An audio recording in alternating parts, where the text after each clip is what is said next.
Hey everyone, welcome back to the channel. If you're managing a team in Asana, you know how important it is to keep your workspace clean and secure. Sometimes that means removing members who no longer need access. In today's video, I'll walk you through the exact steps to remove someone from your Asana workspace in 2025 so your projects stay focused, your team stays secure, and your resources are protected. Let's dive right in.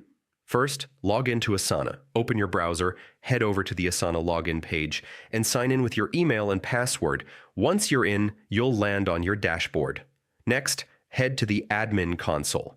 You'll find this by clicking on your profile icon at the top right corner of your screen. A drop-down menu will appear and simply select Admin Console. Now click on the Members tab. Here you'll see a full list of everyone who currently has access to your organization. This is where the real work happens. Find the person you want to remove by scrolling through the list. Once you've located them, click on the three dots next to their name.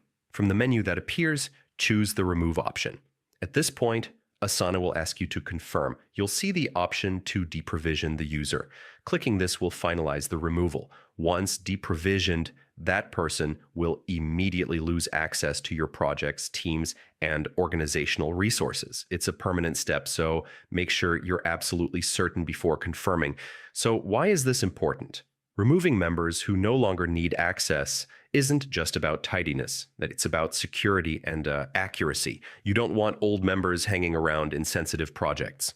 Deprovisioning ensures your Asana workspace always reflects your active current team, and that's it. In just a few clicks, you can remove someone from your Asana workspace and keep your team running smoothly.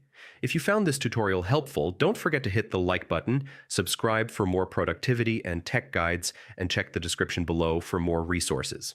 Thanks for watching, and I'll see you in the next video.